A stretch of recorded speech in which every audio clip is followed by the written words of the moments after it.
இயேசு உன்னை மாற்றுகிறார் விடுதலை ஊழியத்தின் மூலம் பாவத்தினாலும் சாபத்தினாலும் பிசாசின் பிடியில் இருந்தும் பலதரப்பட்ட மக்களுக்கு இயேசு விடுதலை கொடுத்து வருகிறார். தினமும் அநேகர் நம்முடைய ஜேசுவை விடுதலை ஸ்தலத்திற்கு வந்து தேவன் கொடுக்கும் விடுதலையையும் சுகத்தையும் பெற்று செல்கிறார்கள்.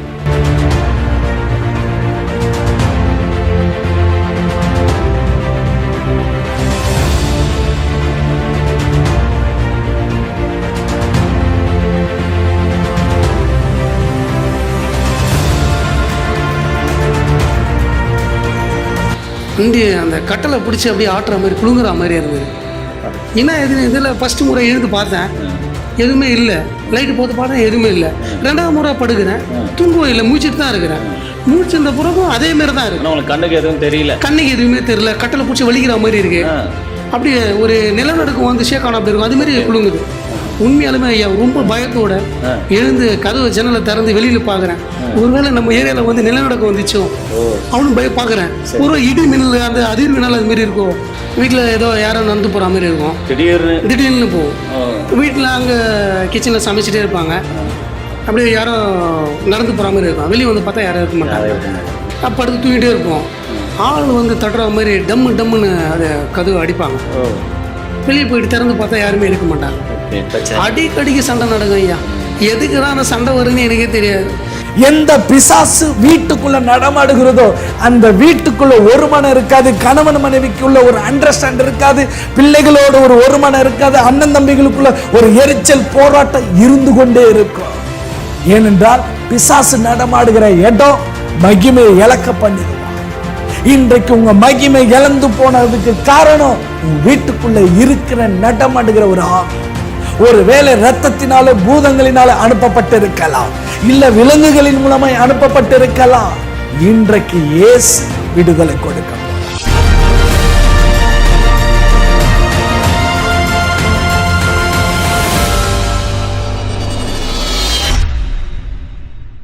எப்படி இருக்கீங்க? நல்லா இருக்கீங்க? ரொம்ப சந்தோஷமா இருக்கீங்களே? சந்தோஷம். கல்யாணம் ஆயிடுச்சு அவங்களுக்கு? கல்யாணம் ஆயிடுச்சு ஐயா. எத்தனை பிள்ளைங்க? 2 பிள்ளைங்க. 2 பிள்ளைங்க. என்ன பையன் பொண்ணா? ஒரு பொண்ணு ஒரு பையன். ஒரு பொண்ணு ஒரு பையன். படிக்கிறாங்களா? பொண்ணு மட்டும் படிக்குங்க ஐயா. பொண்ணு மட்டும் ஃபஸ்ட்டு. குழந்தை ஒன்று இருக்குது. எப்படி போயிட்டு இருக்குது லைஃப்? நல்லா போயிட்டு இருக்கு. நல்லா தான் போயிட்டு இருக்கு. நல்லா போயிட்டு இருக்கு. Very good. உங்களை பார்த்ததுல ரொம்ப சந்தோஷம். நன்றி. தேவனுடைய நாமத்தை மகிமைப்படுத்துக்கிறதுக்காக நீங்கள் எங்கேருந்து வரீங்க பிரதர்? நான் சிங்கப்பெருமாள் கோயிலேருந்து வரேன். சிங்கப்பெருமாள் கோயிலேருந்து நீங்கள் தேவனுடைய நாமத்தை மகிமைப்படுத்துக்கிறதுக்காக இந்த சாட்சி திருவிழாக்கு வந்ததை நினச்சி நாங்கள் ரொம்ப சந்தோஷப்படுறோம். ஸோ உங்கள் வாழ்க்கையில் என்ன பிரச்சனை பிரதர்? எதுக்காக நீங்கள் சகோதரர் அந்தோனியன் அவர்களை தொடர்பு கொண்டீங்க, அதை குறித்து சொல்லுங்கள். ஆமாம், என்னுடைய வாழ்க்கையில் வந்து எங்கள் வீட்டில் நிறைய அசுத்தாவிகள் நடமாட்டம் அதிகமாக இருந்தது. அது எப்படி அசுத்தாவின்னு உங்களுக்கு எப்படி தெரியும்? இங்கே வந்த பிறகு தான் அது தெரியும். அதான் அதுக்கு முன்னாடி என்ன? அதுக்கு முன்னாடிலாம் வீட்டில் வந்து யாரோ வந்து நடந்து போகிற மாதிரி இருக்கும். அப்புறம் லிட்டரலாக பார்ப்பீங்க? ஜென்ரலாக எங்கள் வீட்டில் இருக்க எங்கள் ஒய்ஃப் பார்த்துருக்காங்க நிறைய முறை. நான் 2 முறை பார்த்துருக்கேன். அம்மாவும் பார்த்துருக்காங்க. வீட்டில் ஏதோ யாரோ நடந்து போகிற மாதிரி இருக்கும். திடீர்னு போகும். வீட்டில் அங்கே கிச்சனில் சமைச்சிட்டே இருப்பாங்க, அப்படியே யாரும் நடந்து போகிற மாதிரி இருக்கும். வெளியே வந்து பார்த்தா யாரும் இருக்க மாட்டாங்க. ஆமாம். அப்போ அடுத்து தூங்கிட்டே இருப்போம். ஆள் வந்து தட்டுற மாதிரி டம்முன்னு அதை கதவு அடிப்பாங்க. வெளியே போயிட்டு திறந்து பார்த்தா யாருமே இருக்க மாட்டாங்க. இதே போல் தொடர்ந்து நடந்துகிட்டே இருந்தது. எந்த வருஷத்தில் நடந்துச்சு இது? வந்து 2019 2018 இருந்தது. ஒரு 2 வருஷமாக இந்த பிரச்சனைகள் இருந்தது. நாங்களும் வந்து ஜோம் பண்ணிட்டே இருந்தோம். என்ன செய்யறதில்ல. வீட்டுக்குள்ளே ஒரு பயம். நான் கொஞ்சம் தைரியமாக இருக்கிற மாதிரி என்னோட ஒய்ஃப் நான் சொல்லுவேன். உள்ளுக்குள்ளே கொஞ்சம் பயம். என்ன இது இப்படி தொடர்ந்து நடந்துகிட்டே இருக்கு அப்படின்னு. ஒரு 1 வீக் அது வந்து சும்மா நடந்துட்டு போகும். ஆமாம், சும்மா நடந்துட்டு போகும். வேற எதுவும் பண்ணாது. நிறைய வீட்டில் வந்து சந்தோஷமான நிலைகள் இருக்காது. அடிக்கடிக்கு சண்டை வரும். அது எதனால் வருதுன்னு எங்களுக்கே தெரியாது. எனக்கும் எங்கள் மனைவிக்கும் வரும், எங்கள் அப்பா அம்மாக்குள்ளே வரும், எனக்கு எங்கள் அண்ணனுக்கு அடிக்கடிக்கு வரும். இந்த நடமாட்டம் நடந்ததுக்கு அப்புறம் தான் இந்த மாதிரி சண்டை நடமாட்டம். ஆமாம் ஐயா, இது நடந்ததுக்கு அப்புறம் தான் இந்த சண்டைகள் பிரச்சனைகள்லாம். அது சண்டைலாம் போட்டு முடிஞ்சதுக்கப்புறம் எனக்குள்ளே நானே யோசனை பண்ணி பார்ப்பேன், எதுக்காக இந்த சண்டை வந்துன்னு எனக்கே தெரியாது. ஆனால் சண்டை வரும், பிரச்சனைகள் பெருசாக போகும் வாய் வார்த்தைகள் மூலிமா. அப்புறம் உட்காந்து நான் ரொம்ப வேதனையோடு சிந்தனை பண்ணி பார்ப்பேன், இது ஏன் நடக்குது நம்ம வாழ்க்கையில். நம்ம ஜெபம் பண்ணுறோம், ஜெபம் பண்ணி இதெல்லாம் நடந்துட்டுருக்கு எதனால் அப்படின்னு சொல்லிட்டு சபைக்கு போயிட்டு தான் இருக்கீங்க? நான் சபைக்கு போயிட்டு தான் இருக்கேன் ஐயா. நான் சின்ன வயசுலேருந்தே சபைக்கு போயிட்டுருக்கேன். சரிங்க. இருந்தாலும் வந்து ஒருவேளை நம்ம சரியாக ஜெபம் பண்ணலையோ, எதனால் இந்த பிரச்சனை நடக்குது எனக்கே தெரியல. ஆனால் ஜெபம் பண்ணிட்டே பரவாயில்ல, கடவுள் வந்து இதுக்கு உண்டான தீர்வு கொடுப்பாருன்னு சொல்லி ஜெபம் பண்ணிட்டே இருந்தேன் ரொம்ப காலமாக. அப்போ உள்ளுக்குள்ளே ஆனால் பயம் இருக்கும். சில நேரங்களில் வந்து நெருப்பு பந்து மாதிரி எரிஞ்சிட்டே போகும் வீட்டுக்குள்ளே இருக்கு. அப்படியே பார்ப்பீங்களா? எங்கள் மனைவி வந்து நேரடியாக பார்த்துருக்காங்க. இது அநேக முறைகளை பார்த்து சொல்லுவாங்க. நான் அவங்களுக்கு வந்து பயம் இல்லாத மாதிரி நிறைய ஆறுதல் சொல்லுவேன். நம்ம கூட வந்து ஏசப்பா இருக்கிறாரு, நம்ம வீட்டில் வந்து ஆவியானவர் இருக்காரு, அதனால் எந்த பயமும் பயப்பட தேவையில்ல, எந்த அசுத்த ஆவியும் நம்மளை எதுவும் செய்யாதுன்னு சொல்லிட்டு நிறைய காரியங்கள் மூலயமா அவங்களுக்கு வந்து வேகவசனத்து மூலயமா தைரியம் சொல்லுவேன். அவங்களும் சரின்னு சொல்லுவாங்க. ஆனால் சில நேரங்களில் பயந்தபடியே பேசுவாங்க. இல்லைங்க இதெல்லாம் வந்து நடக்க பயமாக இருக்குது எனக்கு. நான் வந்து நைட்லலாம் நல்லா தூங்குவீங்களா? நைட்டில் தூங்க முடியாது ஐயா. இந்த மாதிரி பிரச்சனைகளும் இருந்தது எங்கள் வீட்டில். நைட்டில் சரியாக தூங்க முடியாது, நல்லா தூங்கிட்டே இருப்போம். திடீர்னு அலற சத்தம் இருக்கும். யாருன்னா அலறனா எப்படி இருக்கும், அது மாதிரி அலற சத்தம் இருக்கும். குழந்தை அழுகுற மாதிரி அலற சத்தம் இருக்கும். டக்குனு ஏன்னா மாடி மேலே நடந்து போகிற மாதிரி வாக் பண்ணுற மாதிரி இருக்கும். இந்த சவுண்ட்லாம் இருக்கும். மேலே ஏஞ்சி போயிட்டு லைட்டு போய் பார்த்தா யாருமே இருக்க மாட்டாங்க. இந்த மாதிரி நிறைய சூழ்நிலை மூலமாக நிறைய பிரச்சனைகளோடு இருந்தோம். அப்புறம் தான் சரி இந்த பிரச்சனை மூலமா என்னுடைய சித்தப்பா வந்து சில பிரச்சனை மூலமா இந்த ஜேசிவி வந்திருக்காரு. சரிங்க. அவருக்கு அந்த பிரச்சனைகள்லாம் தீர்ந்த பிறகு எனக்கு சொன்னார். நான் எங்கள் சித்தப்பாக்களை சொல்லியிருந்தேன், இது மாதிரிலாம் இருக்குப்பா, என்ன பண்ணு தெரியல, நாங்கள் ஜபித்து தான் வரோம், நம்ம ஜபம் பண்ணுற போதில் இது மாதிரிலாம் இருக்குது அப்படின்னு. அப்புறம் ஜேசிவி பற்றி எவ்வளோ நாள் நீங்கள் அந்த பிரச்சனை அனுபவிச்சிங்க? ஒரு 2 வருஷமா.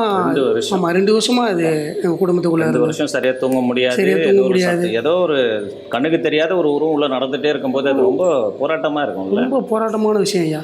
நைட்லேயும் சரியாக தூக்கம் இருக்காது, நிம்மதி இருக்காது. இந்த சண்டைகள் வர அடிக்கடிக்கு வந்துகிட்டே இருக்கும். அடிக்கடிக்கு பிரச்சனைகள் வந்துகிட்டே இருக்கும். அது நிறைய பிரச்சனைகளோடு தான் வாழ்ந்துட்டு இருந்தோம். குடும்பம் ஒரு சந்தோஷமே இல்லாமல். அப்போது சித்தப்பாவை நீங்கள் தொடர்பு கொண்டீங்க? அவர் சொல்ல அப்புறம் இந்த சபையை பற்றி சொன்னார். இங்கே போனால் ஒரு தீர்வு கிடைக்கும், போகலாமா அப்படின்னு சொன்னார். நான் வந்து உடனே நீங்கள் ஓகே சொல்லிட்டீங்க? சொன்ன உடனே நான் ஓகே சொல்ல ஐயா. ஒரு 3 முறை வந்து அவாய்ட் பண்ணிட்டேன். சொல்லுவார், இந்த சபைக்கு போனால் இதுமாரி ஒரு அற்புதம் நடக்குது, பிரதரை போய் பார்க்கலாம். அப்படி நம்ம ஒரு வேளை நிறைய ஜபம்லாம் பண்ணி பார்த்தாச்சு. ஆமாம் சார், இதுதான் உண்மை. நம்மளே வந்து நிறைய ஜெபம் பண்ணுறோமே, நம்ம கத்தருக்குள்ளே தானே இருக்கிறோம். அதுக்கு மீறி நமக்கு ஒன்றும் பண்ணாது. அதனால நாங்களாம் போனால் தான் நடக்கணுமாண்ணா, இங்கேருந்து நம்ம ஜெபம் பண்ணுவோம் நடக்கும் அப்படின்னு ஒரு நம்பிக்கையில் விட்டுட்டேன். அவர் 3 முறை சொன்னார். 4ஆவது முறை எனக்குள்ளே ஒரு எண்ணம் வந்தது. சரி போய் தான் பார்ப்போமே, ஜேசிவி அந்த சபைக்கு போயிட்டு தான் பார்ப்போம், இந்த பிரச்சனைகளை சொல்லுவோம், என்ன தான் நடக்குது அப்படின்றதுக்காக சரி சொல்லிட்டு இங்கே வந்தேன். இவங்க வந்து பார்க்குறப்போ பாசு என்ன ஆலோசனை கொடுத்தாங்க? சொன்னார் ஜெபம் பண்ணார். ஃபஸ்ட்டு முதல்ல வந்து பைபிள் மூலிமா சில வசனங்களை சொல்லி ஜெபம் பண்ணார், வார்த்தைகளை சொல்லி ஜெபம் பண்ணார். கண்டிப்பாக இது ஒரு பிரச்சனையே கிடையாது, தேவனை நம்புங்க, கண்டிப்பாக விடுதலை கொடுப்பாருன்னு சொன்னார். என்ன தோணுச்சு இப்போ அண்ணனை பார்த்து அந்த வார்த்தையெல்லாம் சொல்லும்போது? ஒரு விசுவாசம் வந்து தான், இல்லை எல்லாரும் ஊழியக்காரன் மாதிரி தான் இவரும் பேசுகிறாரு தோணுச்சு? இல்லை, இப்போ ஆரம்ப காலத்தில் வந்து எனக்கு அந்த நம்பிக்கை வரல. சரி வந்த உடனே எனக்கு நம்பலை. சரி பரவாயில்ல, சரி எல்லாரும் சொல்கிற மாதிரி தான் சொல்கிறார் பாஸ்டர், எல்லாரும் மாதிரி தான் அப்படி தான் நினச்சிட்டு விட்டுட்டேன் நான். சரி பார்ப்போம் அப்படின்னு சொல்லிட்டு விட்டுட்டேன். ஃபஸ்ட்டு முறை வந்து ஜெபம் பண்ணேன். அப்புறம் ஆயில் கொடுத்தாங்க, ஆயில் சாப்பிட சொல்லி கொடுத்தாங்க. சாப்பாட்டில் போட்டு சாப்பிட சொன்னாங்க. அப்புறம் வீட்லேயும் தெளிக்க சொல்லி கொடுத்துருந்தாங்க. ஃபாலோ பண்ணிங்களா? ஃபாலோ பண்ணேன். கரெக்டாக ஒரு மாற்றம் வந்து தெரிஞ்சுதான்? கண்டிப்பாக அதை மாற்றம் வந்தது ஐயா. இல்லை நான் சொன்னது வந்து அவங்க அண்ணன் சொன்னாங்க இல்லைங்களா, அப்போ நீங்கள் தெளிக்கும் போது ஏதாவது மாற்றத்தை பார்த்தீங்களான்னு கேட்குறேன். கண்டிப்பாக ஐயா. தெளிச்சு கொஞ்ச நாள் ஒரு 1 வீக்கில் அந்த மாதிரி நடமாட்டங்கள் எதுவுமே இல்லை, அந்த மாதிரி பிரச்சனைகள் எதுவும் இல்லாமல் இருந்தது. இதுக்கு முன்னாடிலாம் வந்து இந்த கார் ஒன்று வாங்கிட்டு இருந்தேன் ஐயா. நான் வந்து செகண்ட்ஸில் வாங்கியிருந்தேன் ட்ராவலுக்காக. டிரைவரா? இல்லை, நான் டிரைவர் தான். சரிங்க. அந்த கார் வந்து நான் டிரைவர் வச்சு தான் மெயின்டைன் பண்ணியிருந்தேன். சரிங்க. அந்த காலகட்டத்தில் அம்மா கூட அதிக வேலைகளை பார்த்துருக்காங்க. அந்த பக்கம் போகும்போது வரும்போது கார் வந்து லைட்டாக ஷேக் ஆகும். ஆளே இருக்க மாட்டாங்க, லைட்டாக ஷேக் ஆகும், மூவ் ஆகிற மாதிரி. அந்த காரை சுற்றி வருவேன். ஏன் யாரும் இருக்க மாட்டாங்க, என்ன எப்படி இது ஷேக் ஆகுது, லைட்டாக மூவ் ஆகிற மாதிரி இருக்கும். ஓகே. சரி இதெல்லாம் நான் மனைவிகளை சொன்னால் பயப்பட போகிறாங்கன்னு சொல்லவும் மாட்டேன். கார் தானாக மூவ் ஆகும். ஐயா. ஹேண்ட் பிரேக் போட்டிருக்கோம், வண்டி கீரை தான் நிற்கும், வண்டி தானே ஷேக் ஆகும். சரி இது அப்படியே விட்டுட்டேன். சரி. எங்கள் அம்மா வந்து அதாவது ரெஸ்ட் ரூம் போகிறதுக்காக ஏந்து வந்திருக்காங்க. அப்போது அந்த டைமில் வந்து ஒரு 12 மணி 12:30 மணி இருக்கும். ஓகே. அந்த காருக்குள்ளே இருந்து ஒரு ஆள் எகிரி குதிச்சு அப்படி இருக்கும். அந்த மாதிரி அந்த கார் ஷேக் ஆகுது. அப்படியே இந்த பக்கமும் அந்த பக்கமும் நாலா பக்கமும் அந்த காரு ஷேக்காரு. ஓகே. அவங்க அலண்டு போய் நம்ம ரொம்ப பயந்துட்டு இருக்காங்க. அது மறுநாள் காலையில் எழுந்து போய் சொல்கிறாங்க, இந்த மாதிரி நான் பார்த்தேன்பா, இந்த மாதிரி இருந்தது அப்படின்னு சொல்லி. அதுக்கப்புறம் தான் நீங்கள் அண்ணனை கான்டாக்ட் பண்ண? ஆமாங்க, அதுமாரி சொன்னாங்க. அப்புறம் சொன்னாங்க, இந்த மாதிரிலாம் இருக்குதுப்பா, தொடர்ந்து இருக்குது, நீங்கள் ஜோம் பண்ணுறீங்க, இதை மாறுற மாதிரி தெரியல. எனக்கு தெரிஞ்சவங்க சில எல்லாம் இருக்கிறாங்க. அப்படியே என்னை தவிர வந்து எங்கள் வீட்டில் எல்லாருமே வந்து இந்து ஃபேமிலி தான். சரிங்க. நான் கிறிஸ்து ஸ்கூலில் படித்ததுனால உண்மையான தேவனை தெரிஞ்சுக்கினேன். அது ஒரு எனக்கு வாய்ப்பாக இருந்தது. ஓகே. அம்மா இதுமாரி சொன்னாங்க, இதுமாரி இந்த பரிகாரங்கள் இதுமாரி பிரச்சனைகள்லாம் பண்ணால் இந்த சடங்காச்சாரியங்கள் இந்த மாதிரிலாம் பண்ணால் வந்து சரியாயிடும்பா, எனக்கு தெரிஞ்சவங்க இருக்கிறாங்க, அதை போயிட்டு பார்க்கலாம் அப்படின்ற மாதிரி சொன்னாங்க. நான் உடனே சொன்னேன், உயிருள்ள தேவனை நான் வணங்குறேம்மா, எனக்கும் என் மனைவிக்கும் உங்களுக்கும் என் கூட தான் இருக்கீங்க, உங்களுக்கும் இந்த பிரச்சனைகள் எதுவும் வராது. ஏதோ வந்து உங்களுக்கு பயமுறுத்துறதுக்காக கூட இருந்துருக்கலாம். அதனால் நைட்டில் தூங்கும்போது ஏதாவது ஃபீல் பண்ணியிருக்கீங்களா? நான் அந்த தூங்கும்போது சில பேர் சொல்லுவாங்க, நைட்டில் தூங்கும்போது இந்த கட்டல்லாம் ஆடும் அப்படிலாம். நாங்கள் நிறைய காரியங்கள் நடந்திருக்கு ஐயா. நீங்கள் எப்படி, என்ன அனுபவம்? எங்கள் வீட்டில் வந்து எல்லாருமே ஹாலில் படுத்துருந்துறாங்க, நான் மட்டும் கட்டலில் படுத்துட்டு இருந்தேன். ஒரு நாள் வந்து அமாவாசை நேரம், அமாவாசை நைட்டு, அன்றைக்கி அமாவாசைனே எனக்கு தெரியாது. அமாவாசை நைட்டு சரி கரெக்டாக ஒரு 12 மணி இருக்கும். 12 மணியில் பார்த்துட்டு இருக்கேன், தூங்கவே இல்லை, முழிச்சிட்டு தான் இருக்கிறேன். முடிச்சுட்டு இருக்கேன், போகிறதுக்கு பார்த்துட்டு இருக்கேன். இந்த கட்டலை ஒரு ஆள் பிடிச்சி ஆட்டின அப்படி இருக்கும், அந்தமாரி குலுங்குது. அப்படியே குலுங்குறப்போ மிட் நைட்டில் இதுமாரி தூங்குறப்போ நான் அப்போ தான் ஜோம் பண்ணிட்டு போய் படுக்கிறேன். எப்படி ஃபீல் பண்ணீங்க அந்த டைமில்? திடீர்னு நைட்டில் கட்டில் ஆடுதுன்னா எப்படி எப்படி இருந்துச்சு? ரொம்ப பயந்துட்டேன் ஐயா. உண்மையாலுமே நான் பயப்பட மாட்டேன். சின்ன வயசுலாம் ஆடு மாடெலாம் மேய்ச்சிருக்கேன், இந்த சமாதி மாடெலாம் படுத்து தூங்கியிருக்கேன், சுடுகாட்டெலாம் கூட. உண்மையாலுமே இந்த பேய் பிசாசுலாம் அதிகமாக நான் பயந்தது இல்லை. நான் பயந்த ஒரே நாள் அந்த ஒரு நாள் அன்னைக்கு ரொம்ப பயந்துட்டேன் ஐயா. நான் படுத்து தூங்கிட்டு இருக்கேன், வந்து அந்த கட்டளை பிடிச்சி அப்படியே ஆட்டுற மாதிரி குலுங்குற மாதிரி இருந்தது. ஏன்னா இதில் ஃபஸ்ட்டு முறை எழுந்து பார்த்தேன், எதுவுமே இல்லை. லைட்டு போட்டு பார்த்தேன், எதுவுமே இல்லை. 2வது முறை படுக்கிறேன், தூங்கவே இல்லை, மூச்சிட்டு தான் இருக்கிறேன். மூச்சிருந்த பிறகும் அதே மாதிரி தான் இருக்கு. உங்களுக்கு கண்ணுக்கு எதுவும் தெரியல? கண்ணுக்கு எதுவுமே தெரியல. கட்டளை பிடிச்சி வலிக்கிற மாதிரி இருக்கு. அப்படியே ஒரு நிலநடுக்கம் வந்து ஷேக்கான அப்படி இருக்கும், அதுமாரி குலுங்குது. உண்மையாலுமே ஐயா ரொம்ப பயத்தோட எழுந்து கதவு ஜன்னலை திறந்து வெளியில் பார்க்குறேன். ஒருவேளை நம்ம ஏரியாவில் வந்து நிலநடுக்கம் வந்துச்சோ அவனும் பார்க்குறேன். ஒரு இடி மின்னல், அந்த அதிர்வினால் அது மாரி இருக்கும். அப்போ ஏஞ்சி பார்க்குறேன், மழையே இல்லை, எதுவுமே இல்லை, அந்த மாதிரி எந்த சிம்டம்ஸும் இல்லை. ஒரே பயம் வந்துச்சு எனக்குள்ள, பயம் இல்லாத ஆள் பயம் வந்துச்சு. என்ன இதுமாரி இருக்கே அப்படின்னு சொல்லிட்டு ஏஞ்சி அப்போ ஜோம் பண்ணுறேன். ரொம்ப நைட்டில் அதுவும் இல்லை, இருட்டில் யாரும் என்ன பண்ண முடியும்? ஒன்றுமே பண்ண முடியாது. ஏஞ்சி டைமை பார்க்குறேன் 12:15. ரொம்ப பயந்துட்டேன். நான் பயப்படாத ஆள் பயந்துட்டேன். நான் கத்தருக்குள்ளே சோதனை சொல்லிட்டு உடனே போயிட்டு. அதுக்கப்புறம் தான் நீங்கள் உங்கள் சித்தப்பாவா? ஆமாம் ஐயா. அவர்கிட்ட போயிட்டு இது சொல்லும்போது அவர் அண்ணனை உங்களுக்கு கான்டாக்ட் பண்ண சொல்லியிருக்காங்க. இங்கே வந்த பிறகு அண்ணன் வந்து ஜப எண்ணெல்லாம் தெளிக்க சொன்னார். எண்ணெய் கொடுத்து ஜபிச்ச பிறகு அந்த இதெல்லாம் சரியாயிடுச்சு. அந்த பிரச்சனைலாம் ஒன்றும் பிரச்சனை இல்லை. நடமாட்டம்லாம் எதுவும் கிடையாது. நடமாட்டம்லாம் எதுவும் நல்லா தூங்குறீங்க, நல்லா சந்தோஷமாக தூங்குறேன் ஐயா. குடும்பத்தில் பிரச்சனைகளே இல்லை. அடிக்கடிக்கு சண்டை நடக்கும் ஐயா. எதுக்கு தான் அந்த சண்டை வருதுன்னு எனக்கே தெரியாது. நடந்து முடிஞ்ச பிறகு உட்காந்து யோசிச்சு போனாங்க, எதுனால வந்தது, என்ன பிரச்சனை, அதை வந்து எதனால வந்துன்னு யோசனை பண்ணால் எந்த இதுவுமே இருக்காது, எந்த அர்த்தங்களும் இருக்காது. தானாகவே பேசினே சொல்ல சண்டை வந்துடும்.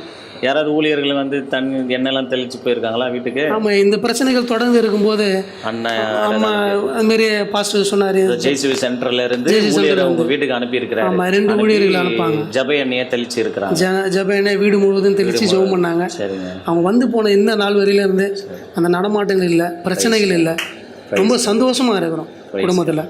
பிள்ளைங்களுக்குள்ள சமாதானம் எங்கள் குடும்பத்துக்குள்ள. அடிக்கடிக்கு சண்டை நடக்கும், எங்கள் அப்பாவுக்கும் எனக்கு ஆகாது அந்த பிரச்சனை நிமித்தமாக. அந்த பிரச்சனைலாம் இல்லாமல் எல்லாம் நல்லா பேசுகிறாங்க, நல்லா சந்தோஷமாக இருக்காங்க. குடும்பம் வந்து சந்தோஷமாக மாறிச்சு. இந்த ஜேசிவிக்கு வந்து இந்த ஜேசிவி மூலமாக வந்து அநேக அற்புதம் நடந்திருக்கு என்னுடைய வாழ்க்கையில். இன்றைக்கி சாட்சியாக வந்து தேவனை உட்கார வச்சுருக்காரு. இந்த சாட்சியாக கடவுளுக்கு ரொம்ப கூடான கொடி சோதனை கிருபையாக நடத்திட்டு வர சந்தோஷம். ரொம்ப நன்றி பிரதர். தேவனுடைய சாட்சி இந்த நாளையில் வந்து பகிர்ந்து கொண்டு அநேக விசுவாசத்தை ஊக்குவிக்கிறதா ஒரு உயிருள்ள சாட்சியாக இருக்குது உங்கள் சாட்சி. கர்த்தர் உங்களை ஆசீர்வதிப்பார். Thank you so much.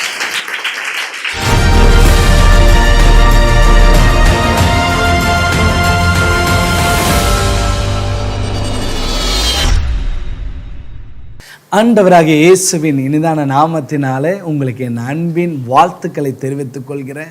இந்த விடுதலையின் நேரத்தில் தேவனுடைய வல்லமை உங்களை வந்து சந்திக்க இருக்கிறது. இந்த நாளில் தேவனுடைய விடுதலையின் வல்லமை உங்கள் குடும்பத்தில் இறங்கி வந்து ஒரு அற்புதத்தை செய்ய போகுது. நீங்கள் இப்போ ஒரு அற்புதமுள்ள ஒரு விடுதலை சாட்சியை பார்த்தீங்க பாருங்க.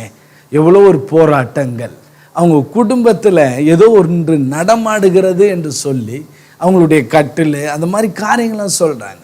இப்படிலாம் ஒரு பிசாசின் போராட்டங்கள் இருக்குமா? நான் உண்மையிலே சொல்கிறேன், இப்படி பலதரப்பட்ட போராட்டங்களில் மக்கள் வாழ்ந்து கொண்டு இருக்கிறார்கள். இவர் சொல்லியிருக்கிற ஒரு சாட்சி தான். இது போல் நான் விடுதலையில் பலதரப்பட்ட சாட்சிகளை என்னால் சொல்ல முடியும்.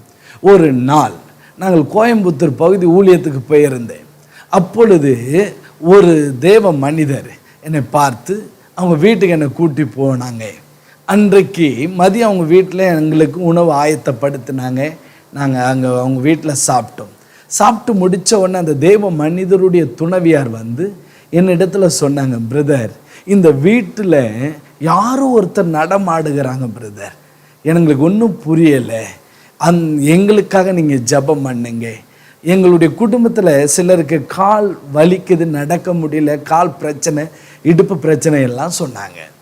ஒரு நாள் நாங்கள் அந்த உணவெல்லாம் முடித்து பிறகு அவங்களுக்காக ஒரு விசேஷமான ஜெபத்தை செய்தேன். போன மாதத்தில் அவர்களை சந்திக்க கர்த்தர் கிருபை கொடுத்தார். அப்போ கேட்டேன், எப்படி இருக்கிறீங்க, நல்லா இருக்கீங்களா அண்ணே? அவங்க சொன்னாங்க, ரொம்ப நல்லா இருக்கேன் பிரதர். அப்போ ஏதோ ஒரு நடமாட்டம் பார்த்தீங்களா? அதெல்லாம் இப்போ இல்லை பிரதர். அப்போ அந்த நடமாட்டம் நின்ற உடனே அவங்க சரீரத்தில் நல்ல ஒரு சுகத்தையும் ஆரோக்கியத்தையும் அவங்க பார்க்க ஆரம்பித்துட்டாங்க. இப்போ இந்த நாளில் உங்கள் வீட்டுக்குள்ளே ஏதோ ஒரு நடமாட்டங்கள் இருக்கலாம், ஏதோ ஒரு நடமாட்டத்துக்குள்ளே நீங்கள் போயிருக்கலாம். சிலர் என்ன சொல்லுவாங்க, அப்படிலாம் கிடையாது, இவங்க ஏதோ ஒன்று சொல்லுறாங்க. அதாவது நான் சொல்கிறது ஏதோ ஒன்றுன்னா, இந்த வேதாகமம் ஒரு நாளும் பொய் சொல்லாது இல்லை, இந்த வேதாகமத்தில் ஒரு நாளும் பொய் சொல்கிறதுக்கு வாய்ப்பே இல்லைல்ல. இந்த வேதாகமம் ஒரு மனிதன் எழுதுனதில்லை, பரிசுத்தவான்கள் தேவ ஆவியினால் ஏவப்பட்டு எழுதுனது தானே. அப்போ இந்த வேதாகமத்தில் உங்கள் வாழ்க்கையில் நீங்கள் எல்லா கிறிஸ்தவர்களும் படிக்கிற மிக முக்கியமான ஒரு அதிகாரம்தான் சங்கீதம் எழுதின புஸ்தகம் 91வது சங்கீதம். 91வது சங்கீதத்தில் 1லேருந்து நீங்கள் வாசித்தீங்கன்னா உங்களுக்கு தெரியும், ஒரு மனிதன் ரட்சிக்கப்பட்டவன், கர்த்தருடைய உன்னதத்தில் இருக்கிற ஒரு மனிதன், கர்த்தருடைய பாதுகாப்பில் இருக்கிற மனிதனுக்கு விரோதமாக எதிராக செயல்படுகிற ஆவிகளை குறித்து தான் அதில் எழுதப்பட்டிருக்கிறது. அதில் பல ஆவிகளை குறித்து அவர் பைபிளில் அந்த வேதாகமத்தில் எழுதி வைத்திருக்கிறார். அதைத்தான் நான் இன்னைக்கு உங்களுக்கு வாசிச்சுட்டு நான் உங்களுக்கு ஜெபிக்கிறேன். இதை மாதிரி காரியங்கள் இன்னும் இந்த உலகத்தில் நடந்துட்டு தான் இருக்கு. வாசிக்கலாம் 91வது சங்கீதத்தில் அவர் சொல்ற பாருங்களேன், உன்னத மாணவரின் மறைவில் இருக்கிறவன் சர்வ வல்லவருடைய நிலையில் இருக்கிறான். சரிதான். அதுக்கப்புறம் சொல்ற, நான் கர்த்தரை நோக்கி நீர் என் அடைக்கலும் என் கோட்டை என் தேவன் நான் நம்பியிருக்கிறேன் என்று சொல்றார். அப்போ உடனே அந்த வார்த்தை பாருங்களேன், அவர் உன்னை வேடனுடைய கண்ணிக்கும் பாலாக்கும் கொள்ளை நோக்கியும் தப்பி விப்பாரா. அப்படின்னா என்ன?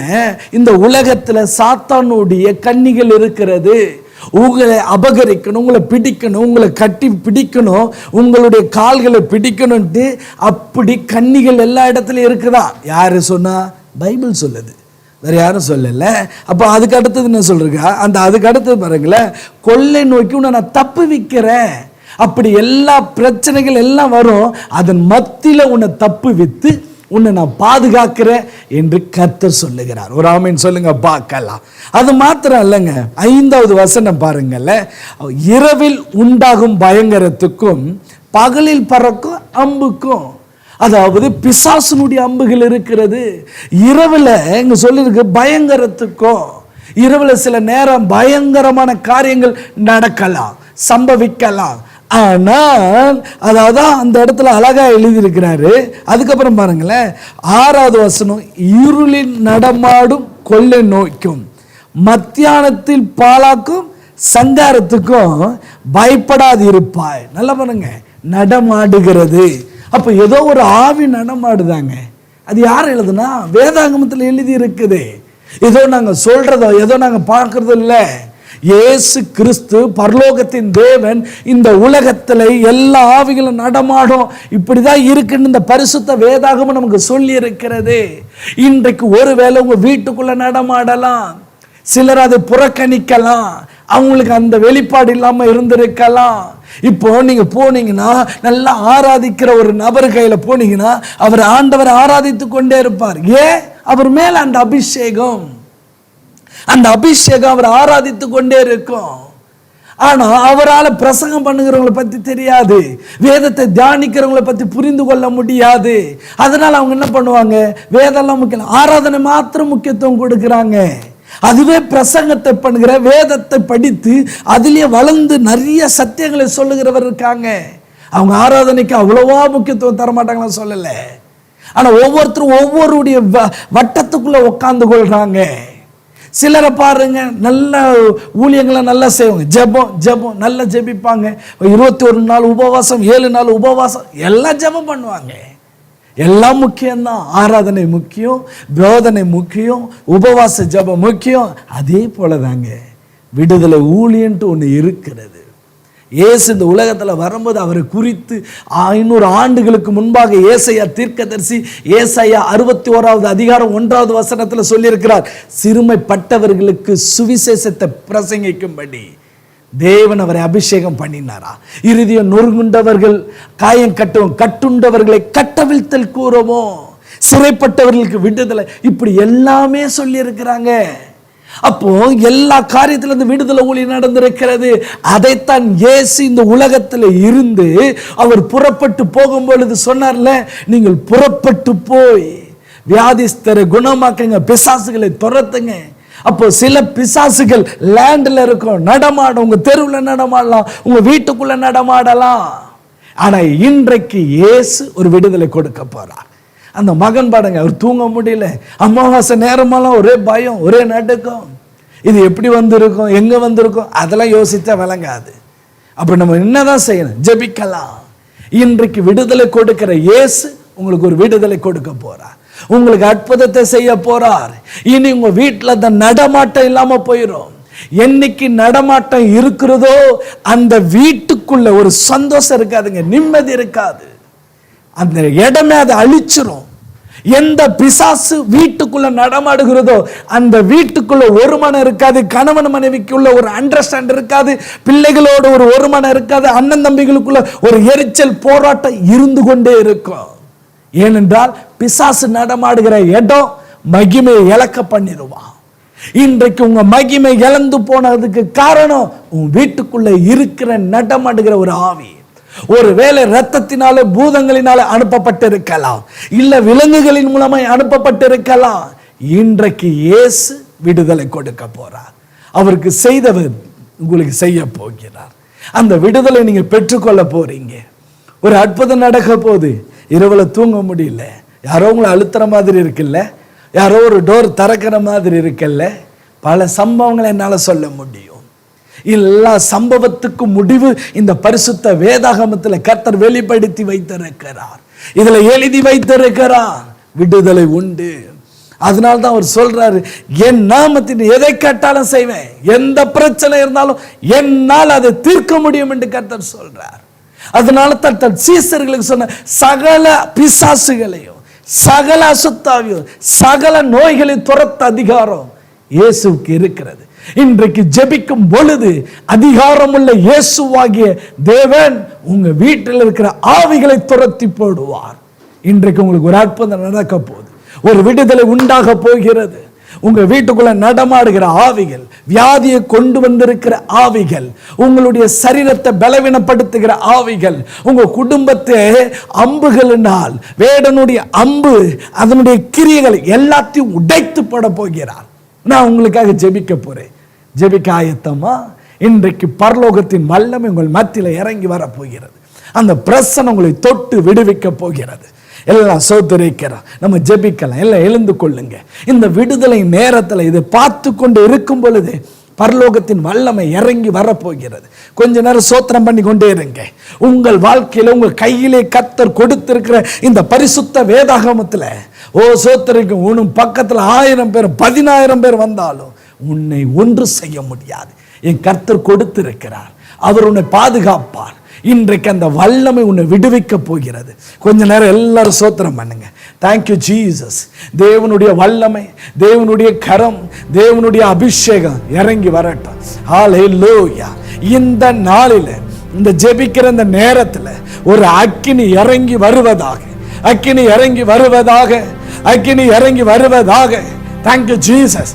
அன்றைக்கு தேவனுடைய பிள்ளைகள் சுதந்தரிக்கணும்னு நீங்க வைத்திருந்த அந்த கானான் தேசத்தை சுதந்தரிக்காதபடிக்கு போராடின எல்லா விதமான ராட்சத ஆவிகள், எல்லா விதமான யோனோக்கு புத்திரனுடைய கிரியைகள் அந்த தேசத்தில் இருந்தது அல்லவா?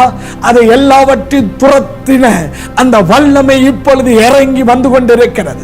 Thank you Jesus name. இயேசுவின் பட்சிக்கிற அக்கினி வெளிப்படுவதாக. ஒவ்வொரு வீட்டு மேலே அந்த பட்சிக்கிற அக்கினி வெளிப்படட்டும். ஹல்லேலூயா. வேதம் சொல்லுகிறது, கர்த்தர் உனக்கு முன்பாக போவார், அவர் பட்சிக்கிறவராய் போவார். இப்பொழுதே ஒவ்வொரு வீட்டிலும் நடமாடுகிற எல்லா விதமான பிசாசின் கிரியைகள், சாத்தானுடைய வல்லமைகள், ராட்சத ஆவியினுடைய கிரியைகள் இயேசுவின் வல்லமுள்ள பட்சிக்கிற அக்கினினால உடைத்து போடுகிறேன், எரித்து போடுகிறேன். இப்பொழுதே ஒவ்வொரு வீட்டை விட்டு வெளியேறு. In the mighty name of Jesus. In the mighty name of Jesus. தேவ பிரசன்னம் இறங்கி வந்து கொண்டிருக்கிறது. Oh, thank you glory. Thank you glory. மகிமை மகிமை. எல்லாரும் அப்படியே மகிமை படித்துக் கொண்டே இருங்க. மகிமை படுத்த படுத்த படுத்த ஒரு பிரசன்னம் இறங்கி வருகிறது. இறங்கட்டும் ஆண்டவரே. ஓ glory. Thank you Jesus. வேதம் சொல்லுகிறது அல்லவா, அவருடைய சுவாசத்தினாலே அதை சிதறடித்தார், அவருடைய வருகையின் பிரசன்னத்தினாலே நாசம் பண்ணினார். இப்பொழுதே இந்த நிகழ்ச்சியை பார்த்து என்னோடு ஜெபித்துக் கொண்டிருக்கிற ஒவ்வொரு வீட்டில் மேலேயும், ஒவ்வொருவருடைய வியாபார ஸ்தலத்தின் மேலேயும், தொழில் மேலேயும் இயேசுவினுடைய மகிமையின் பிரசன்னம் பட்சிக்கிற அக்கினி இறங்கி வந்து அந்த சாத்தான்களை நாசப்படுத்துவதாக. In the mighty name of Jesus. Oh, thank you glory. ஒரு வல்லமை இறங்கி வந்து கொண்டு இருக்குது. எல்லாரும் இருக்கிற இடத்துல ஸ்தோத்திரம் பண்ணி கொண்டே இருங்க. ஒரு விடுதலை நடப்பதாக. இந்த mighty name of Jesus. எல்லா வீட்டுக்குள்ள சாத்தான் நுழைந்து வீட்டிலே வியாதியை உண்டாக்கி இருப்பானால், கொள்ளை நோய்களை உண்டாயிருப்பாயினா இப்பொழுது வெளியேறட்டும் சொல்றேன். எல்லாம் விலகட்டும். இயேசு நாமத்தில் விலகுவதா, வல்லமுள்ள நாமத்தில் விலகட்டும். ஓ thank you glory. ஒரு மகிமை மூடிக்கொள்ளட்டும் ராஜா. Thank you Father. நீர் அப்படி செய்கிறதுக்காக ஸ்தோத்திரம் ஸ்தோத்திரம் ஸ்தோத்திரிக்கிறோம்பா. ஆசீர்வதியும், வழி நடத்தும், பாதுகாத்துக் கொள்வீராக. இயேசு நாமத்தில் ஜெபிக்கிறேன் எங்க ஜீவனுள்ள நல்ல பிதாவே. ஆமேன் ஆமேன். என் அன்புக்குரியவர்களே, ஒரு பட்சிக்கிற மகிமையின் அபிஷேகம் உங்க வீட்டு மேல இறங்கி இருக்கிறது. அந்த பட்சிக்கிற அபிஷேகம் உங்க வீட்டுக்குள்ள இனி எந்த ஆவியும் நடமாட்டம் இருக்காதுங்க. தைரியமா இருங்க, சந்தோஷமா இருங்க, நிம்மதியா தூங்குங்க. கர்த்தர் உங்க குடும்பத்தை தூக்கி நிறுத்துறத பார்ப்பீங்க. கர்த்தருடைய வல்லமை உங்களை மூடி இருக்கும். உங்களுக்காக நான் தொடர்ந்து ஜெபிக்கணும். உங்களுடைய விண்ணப்பம் எதுவாக இருந்தாலும் எங்களுக்கு தெரியப்படுத்துங்க. நம்முடைய வாட்ஸ்அப் நம்பரில் அனுப்புங்க, அல்லது நீங்கள் வெப்சைட்டில் போய் பார்க்கலாம். நம்ம ஜேசியோ டெலிவரன்ஸ், அங்கேயும் உங்கள் ஜெப விண்ணப்பங்களை அனுப்பலாம். உங்களுக்காக நாங்கள் ஜெபிக்கிறோம். நேரில் வரணும் நீங்கள் விருப்பப்பட்டால், எங்களுக்காக நீங்கள் ஆலோசனை பண்ணி ஜெபிக்கணும் நீங்கள் விரும்பினீங்கன்னா எங்களுடைய சென்டருக்கு ஃபோன் பண்ணி உங்களுடைய நேரத்தை நீங்கள் கேட்டு ஊழியக்காரர்கிட்ட கேட்டுக்கொள்ளுங்க. அவங்க உங்களுக்கு சொல்கிற நேரத்தில் வாங்க. உங்களுக்காக நாங்கள் ஜெபம் பண்ண அவளோடு இருக்கிறோம். கர்த்தர் உங்களையும் உங்கள் குடும்பத்தையும் அவருடைய இரத்தத்தினால மூடி பாதுகாப்பார். God bless you. இயேசு உன்னை மாற்றுகிறார் விடுதலை ஊழியத்தின் மூலம் பாவத்தினாலும் சாபத்தினாலும் பிசாசின் பிடியில் இருந்தும் பலதரப்பட்ட மக்களுக்கு இயேசு விடுதலை கொடுத்து வருகிறார். தினமும் அநேகர் நம்முடைய ஜேசுவை விடுதலை ஸ்தலத்திற்கு வந்து தேவன் கொடுக்கும் விடுதலையையும் சுகத்தையும் பெற்று செல்கிறார்கள். நமது ஜேசுவை விடுதலை ஸ்தலத்தில் காலை 9 மணி முதல் மாலை 7 மணி வரை உங்களுக்காக ஜெபிக்கவும் உங்களை விடுதலைக்குள் நடத்தவும் நமது ஊழியர்கள் ஆயத்தமாக இருக்கிறார்கள். நீங்கள் தொடர்பு கொள்ள வேண்டிய முகவரி: இயேசு உன்னை மாற்றுகிறார் ஊழியம், நம்பர் 1, கக்கன் தெரு, கஸ்பாபுரம், பதுவஞ்சேரி, சேலையூர், சென்னை 126.